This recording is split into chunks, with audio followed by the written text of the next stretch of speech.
Deneyeceğiz, tamam mı? Ne sen gidebilirsin ne de oğlum bir yere kıpırdayabilir Ture. Şu başıma gelene bak arı sok. Deneyeceğiz, tamam mı? Ne sen gidebilirsin ne de oğlum bir yere kıpırdayabilir Ture.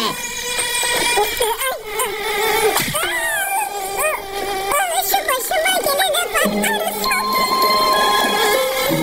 Deneyeceğiz, tamam mı? Ne sen girebilirsin ne de oğlum bir yere kıpırdayabilir Ture. Şu başıma gelene bak arı sok. O sırada ben öyle yamışım.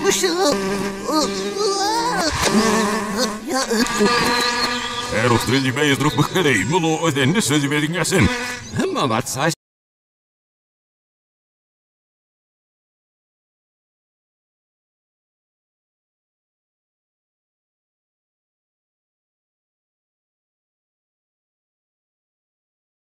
Deneyeceğiz, tamam mı?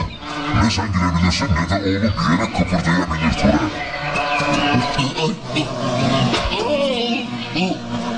Şu başıma gelene bak arı sok.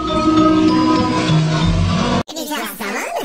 Ne sen gidebilirsin ne de oğlum bir yere kıpırdayabilir Ture.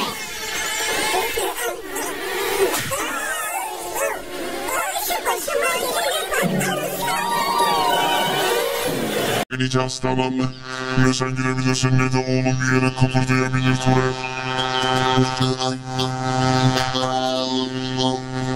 Şu başıma gelene bak arı sok. Deneyeceğiz, tamam mı? Ne sen gidebilirsin ne de oğlum bir yere kıpırdayabilir Ture. Şu başıma gelene bak arı sok. Deneyeceğiz, tamam mı? Ne sen girebilirsin ne de oğlum bir yere kıpırdayabilir Ture. Şu başıma gelene bak arı sok.